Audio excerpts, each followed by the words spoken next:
이제 여기가 오늘의 핵심인데요.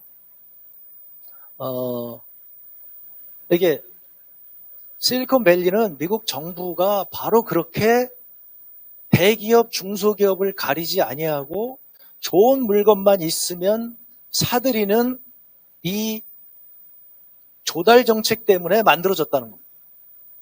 그리고 저기 SBA가 스몰 비즈니스 어드미니스트레이션의 우리 중소기업청 같은 거죠.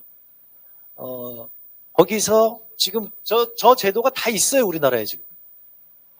펀드 오브 펀드를 만들어서 지원을 한 것이 실리콘밸리를 만들었다는 거예요. 미국의 이 민관이 이렇게 협력한 전통이 이게 하루아침에 만들어진 게 아니라 2차 세계대전에서 시작을 했는데요. 이 얘기만 하더라도 제가 한 1시간 얘기해야 되는데 지금 시간이 거의 다 돼가서 제가 말씀을 못 드립니다만은 저 바네바 보스라고 하는 사람이 MIT 대학의 공과대학 학장이었다가 이분이 지금 히틀러가 저기서 전쟁 준비를 막 하고 있는데 미국이 너무 준비를 안 하는 거예요. 지금 어떻게 보면 제가 지금 그런 심정입니다. 지금 전 세계가 지금 기술 경쟁하고 있는데 우리가 지금 너무 안 하는 거죠. 지금. 그게 이해가 돼요. 근데 이분은 굉장히 보수적인 분이에요. 근데 루즈벨트 정부는 이게 그 당시에 사회개혁 한다고 해서 난리를 치던 뉴딜 한다고 난리를 치는. 그러니까 이 MIT 공과대학 학장이 보기에 야 지금 전쟁 나고 지금 이러는데 사회개혁이나 한다고 저러고 있으니 너무 한심하다. 그래서 공과대학 학장을 그만두고 워싱턴의 카네기 인스티튜션에 취직을 해서 거기가 이제 정부한테 이렇게 정책 제공하는 띵크탱크 같은 데인데 거기에 취직을 해서 정부 관계자들을 만나가지고 미국이 이러면 안 됩니다 지금. 그러다가 이제 프랑스를 침공하니까 연출 돼가지고 대통령하고 1대1로 만나죠. 그래서 지금 상황이 이렇습니다. 지금 독일이 저러니까 지금 원자탄을 만들지도 모르고요. 우리가 빨리빨리 기술이 너무 뒤져 있습니다. 근데 이거를 해야 됩니다. 예산과 권한을 주십시오. 그래서 한 페이지를 했는데 루즈벨트 대통령이 15분 만에 거기 사인을 했대요. 그래서 만들어진 게 NDRC입니다. National Defense Research Committee라고 해서 과학자들이 그러니까 당시에 뭐 MIT 대학 총장 그다음에 하버드 대학 총장 칼텍의 학장, 벨랩의 연구소장, 미국의 최고 과학자들이 다 모여서 전쟁에 드디어 참여하게 됩니다. 그래서 물리학자들이 다 모이고 저기서 이제 만들어서 신무기들을 만드는데 여기에 지금 굉장히 핵심적인 게 이 사람들이 만든 게 MIT 대학의 레드랩이라고 있는데 그게 레이저를 만든 거예요. 그게 이제 그 레이저가 2차 세계대전을 굉장히 이제 그 전함을 바꾸는 핵심적인 기술인데 거기서 만들어졌고 그거에 따라 가지고 그 다음에 이제 원자탄 맨하탄 프로젝트를 이분들이 주도를 해서 미국이 전쟁에 승리를 하는 거죠. 그래서 나중에 보게 되면 당시에 독일이나 일본이 이미 다 저티 비행기를 만들고 있었고요. 만들었고요. 그 다음에 로켓 기술이 굉장히 발전돼 있었고요. 그래서 신기술에 있어서 굉장히 뒤져 있었는데 이걸로 인해 가지고 이제 전황이 바뀌게 되는 이런 건데 그때 당시 얘기가 굉장히 재밌어요. 아까 말씀드린 군인들은 야 지금 그건 다음 전쟁에나 쓰지 그게 뭐 필요해? 우리는 탱크나 배를 많이 만들어 주세요. 했는데 이제 대통령한테 전권을 받았기 때문에 이게 가능했고 나중에 보니까 얼마나 재밌냐면요. 여기서 이제 수륙 양용차를 만들겠다 그랬더니 거기 해군에 높으신 분이 우리는 저거 필요도 없고 만들어도 우리는 안 쓸 거야 하고 공언을 합니다. 근데 나중에 노르망드 상륙작전에 그게 얼마나 중요한지가 보여지는 거죠. 그런 겁니다. 그래서 이제 그랬다가 이제 전쟁이 끝나고 NDRC가 없어지죠. 그래서 원래 부시는 저 NDRC를 평상시에도 계속 해야 된다. 과학자들하고 계속 정부나 군하고 이렇게 정보 교류가 있어야 된다고 얘기했는데 이제 우리도 마찬가지지만 여러분도 마찬가지로 이제 공무원의 입장에서 또 정치인들의 입장에서 과학자들의 입김이 너무 세지니까 저거 필요 없어. 그래서 나중에 예산이 이제 줄어들죠. 그랬다가 소련이 먼저 인공위성을 쏘아 올리니까 스푸트니크 모멘트가 딱 오고 미국에 큰일 났다. 우리 어떻게 쫓아가지? 그랬는데 가만히 보니까 우리 전쟁 때 우리 전쟁을 승리로 이끈 NDRC가 있잖아. 그런 거 만듭시다 해서 만든 게 DARPA입니다.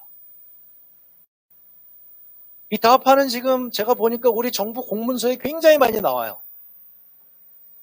과기부 공문서에도 우리 R&D를 DARPA처럼 하겠다 뭐 이런 얘기가 나오고, 그 다음에 우리 정부 산업부에서도 우리 DARPA의 제도를 도입해서 이런 거 하겠다고 얘기하고, 그러니까 우리 공무원들이 DARPA처럼 하겠다는 얘기를 하는 얘기는 뭐냐면 다 알고 있다는 거예요 지금.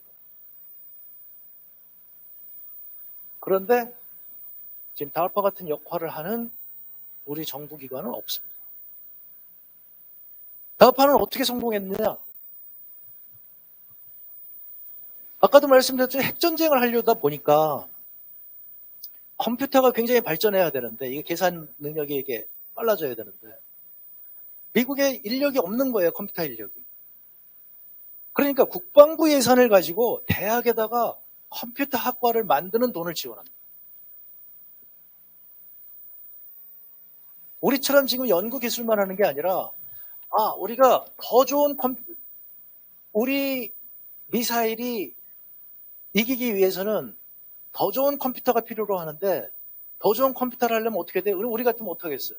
그러면 교육부한테 협조 요청을 하겠죠. 자, 우리 컴퓨터 인력이 필요하니까 그 컴퓨터 학과 만드세요. 그러면 교육부에 계신 분들은 쓸 때도 많은데 뭐 지금 컴퓨터라고 있어. 그렇게 되겠죠. DARPA는 자기네가 필요로 하니까 그 돈을 컴퓨터 학과를 만드는 돈을 내고, 컴퓨터 그 인력들이 만들어지면 자기네가 그 인력 갖다가 취직도 시켜주고, 이렇게 해서 미국의 컴퓨터 학과를 육성한 게 DARPA입니다. 제가 말씀드린 대로 목표를 위해서 생태계를 만들었다는 거예요. 이게 실리콘밸리를 만든 거예요. 저 대기업들은 정부 말을 잘 안 들어요. 우리 지금 삼성 정부 말 안 듣잖아요. 그런데 보니까 그런 기술을 가지고 있는 저기 대학 교수들이 있고 지금 기업들이 있어요. 그럼 저거 왜 안 써? 이 부분을 여러분들이 고민을 하셔야 됩니다. 제가 오늘 시간이 없어서 이 얘기가 핵심인데, 오늘 인트로를 얘기를 하다 보니 지금 이렇게 됐는데, 사실 저는 인트로가 더 중요하다고 생각을 해요. 그래서 여러분들이 지금 이 얘기의 취지가 뭔지를 알아야지 여러분들이 관심을 가질 거 아니겠어요. 그런데 이제 DARPA는 솔루션이죠. 우리가 솔루션을 하기 위해서 그럼 외국의 사례가 있느냐? 우리가 가야 될 길은 저기에 있다. 그런데 우리 고위 공무원들이 이미 알아요. DARPA가 잘하고 있다고 하는 거예요. DARPA를 흉내내가지고 지금 굉장히 많이 공문서에 나와요. 근데 왜 DARPA 같은 게 안 만들어지는? 이게 지금 우리가 고민을 해야 되는 거죠.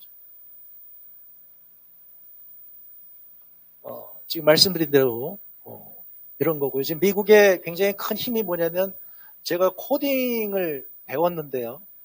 인공지능 시대에 우리가 너무 콩구름 잡는 얘기만 하는 것 같아서, 그래서 제가 코딩을 직접 배웠습니다. 금년 1월 달에. 그랬더니 지금 굉장히 중요한 언어가 파이썬이죠. 그래서 파이썬 누가 만든가 봤더니 민간의 단체가 만들어요. 그런데 역시 그 뒷돈은 DARPA가 되고 있죠. 물론 민간의 비영리 단체들도 되고 있지만 DARPA도 되고 있어요. 리눅스가 만들어져 있는데 리눅스도 DARPA가 되고 있죠. 그러니까 미국에는 이렇게 오픈소스 프로그램들을 만드는 것들이, 그런 민간 기구들이 쭉 있는데 그 민간 기구를 DARPA가 되는 거예요. 그 생태계를 만드는 거죠, 이렇게.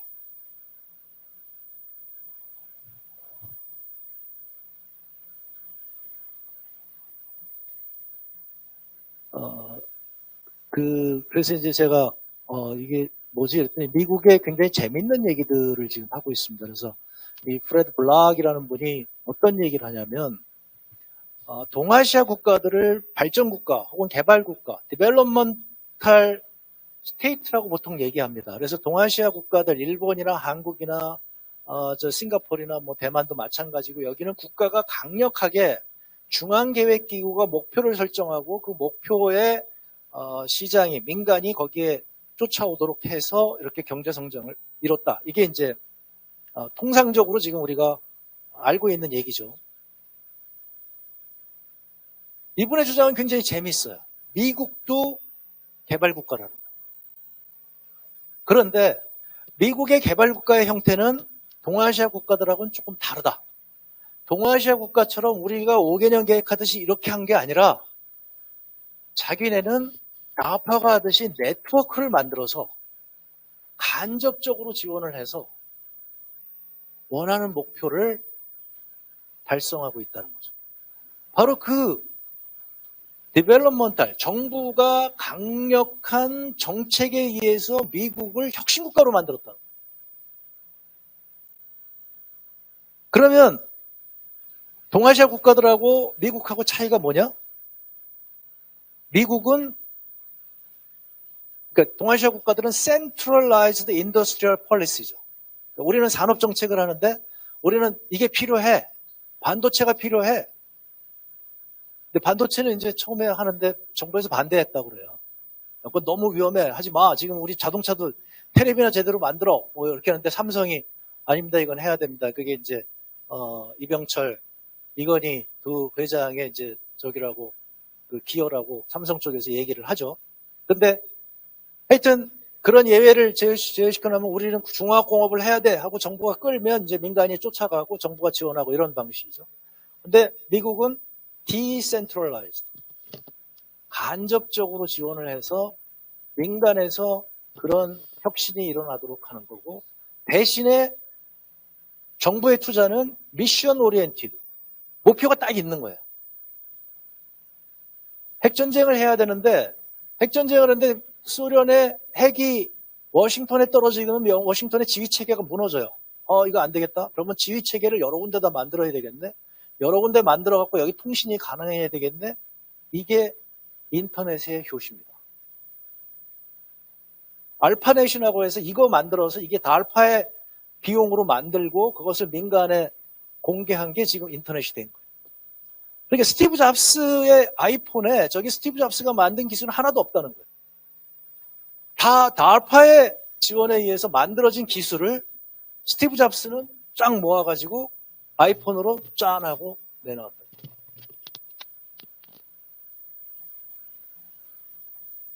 DNS, 이게 이제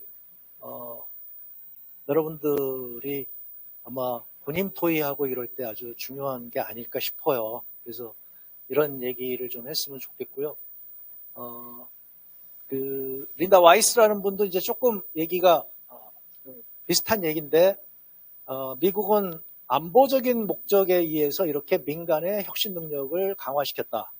동아시아 국가들은 테크놀로지컬 소브런티, 그러니까 주권을 지키기 위해서, 쫓아가기 위해서, 그러니까 우리가 팔로우 정책을 썼다고 한다면 미국은 압도적인 수프리머시를 가져야 되니까 선도하려고 하고, 이 선도는 아무도 모르잖아요. 그러니까 아무도 모르는 것을 찾아가기 위해서 나파는 이렇게 미래 기술에 대해서 투자했고, 아까 말씀드린 SBA를 통해서 실리콘밸리를 도와주는 것이 이제 미국의 현재를 가져왔다. 뭐 이런 얘기입니다. 제가 이제 핵심이 이 마리아노 마츠카토의 이 얘기인데요. 이 얘기는 뭐냐면 기업가형 국가라고 지금 우리 번역이 되어 있습니다. 번역이 좀 안 좋은데요. 이게 지금 제가 드리는 말씀이 국가가 마켓 픽싱, 우리가 통상적으로 국가의 역할은 소극적으로 시장에서의 문제가 있으면 그것만 해소해 주는 게 국가의 역할이라고 생각하는데, 지금 말씀드린 이런 걸 보게 되면 미국조차도 국가가 적극적으로 마켓을 크리에이팅 했다. 국가가 그걸 할 수 있다. 특히 문샷 띵킹이라고 하는 이런 획기적인 아이디어는 민간에서는 사업성이 맞지 않게 해서 하기가 어렵다. 그걸 해야 되는 게 국가가 하는 일이고, 국가가 그걸 해줄 때, 그리고 민간이 그걸, 국가가 네트워크를 잘 만들어서 될 때 민간이 그걸 받게 되면 그것이 혁신국가를 가져온다. 제가 재밌게 생각하는 건 조나단 그루버와 사이먼 존슨이라고 MIT 대학의 아주 저명한 두 경제학자입니다. 아까 얘기하는 마츠카토가 좀 좌파 경제학자라고 한다면 이분들은 정통 경제학자인데 이분들이 지금 뭐라고 얘기하고 있냐면 점프 스타팅 아메리카 작년에 책이 나왔어요. 국내에 지금 아직 번역이 안 된 것 같은데요. 이 책에 보면 사이언스 파크를 미국 전역에다 건설하자는 거. 이게 가장 생산성이 높다. 그리고 이게 지역균형 발전도 잘 된다. 미국을 다시 혁신국가가 돼야 되는데 최근에 와서 다파도 약간 너무 소극적으로 가고 있다. 그러니까 이걸 다시 한번 부흥을 하기 위해서는 어떻게 해야 되느냐. 그러니까 이 책에도 보면 이제 아까 얘기한 NDRC나 이런 요즘 룬샷이라는 책이 지금 있죠. 그 책에 또 제가 지금 얘기하는 이런 얘기들이 나옵니다. 미국에서는 이 부분에 신경을 많이 써가지고 오바마 정부에서는 아니시 초프라라는 분을 정부의 CTO로 임명을 합니다. 그러니까 우리도 지금 과학기술 보좌관이 있는데요. 특보도 있고 그런데 그 정도가 아니라 아예 국가기술 CTO를 임명을 해서 이런 거를 하는 거죠.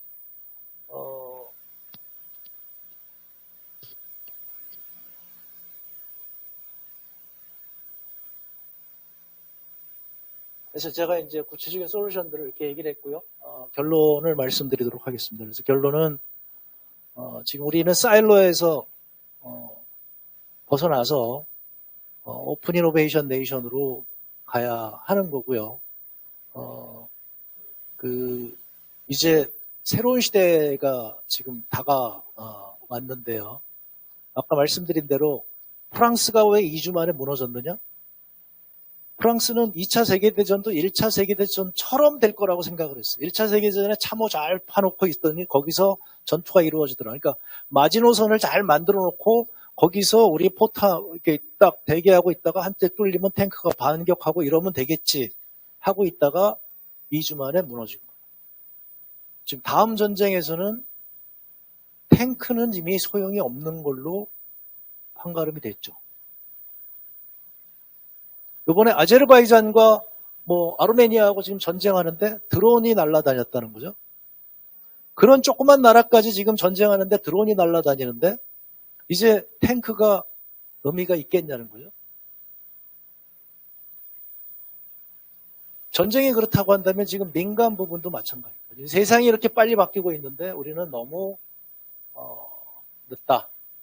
그래서 제가 말씀드리는 게 우리 기술 패권 경쟁 시대에 국가의 역할에 대해서 다시 한번 생각을 해보자. 오늘 인트로가 기는 바람에 이 국가의 역할에 대해서 조금 설명이 부족했는데요. 그 부분에 대해서 고민을 좀 하셔야 되고요. 그 다음에 말씀드린 대로 우리 지금 이 수직적 조직을 가지고서는 이런 새로운 시대를 우리가 대비하기는 굉장히 어렵다. 저는 이제 스크럼 조직으로 전부 바꿔야 된다고 제가 얘기를 하는 거고요.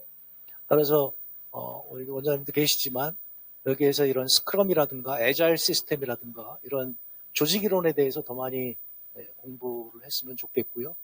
제가 지금 제일 걱정하는 것은 인공지능 시대에 대해서 너무 우리나라가 준비가 안 돼 있습니다. 그래서 제가 직접 코딩을 배운 거고요. 제 목표는 우리 전 공무원을 다 코딩 교육을 시켰으면 좋겠다. 우리 고공단 분 내가 코딩 교육을 해? 제가 여러분보다 나이가 조금 많을 거잖아요. 그래서 고생은 많이 했는데 물론 제가 이제 경제학하고 이런 거 했으니까 컴퓨터하고 조금 친하긴 하지만 저도 굉장히 힘들었지만 제가 보니까 젊은 사람들 너무 잘해요. 이게 젊은 사람들부터 시작해서 우리 전 공무원이 코딩 교육을 하는 정도로 경각심을 한번 가졌으면 좋겠다. 이런 말씀을 드리겠습니다. 인트로를 너무 길게 해가지고 지금 시간을 다 잡아먹었는데요. 죄송하게 생각하고요. 여러분한테 생각할 거리가 됐으면 좋겠습니다. 그래도 시간이 다 지났지만 혹시 궁금하신 게 있으면 간단하게 질문을 받겠습니다.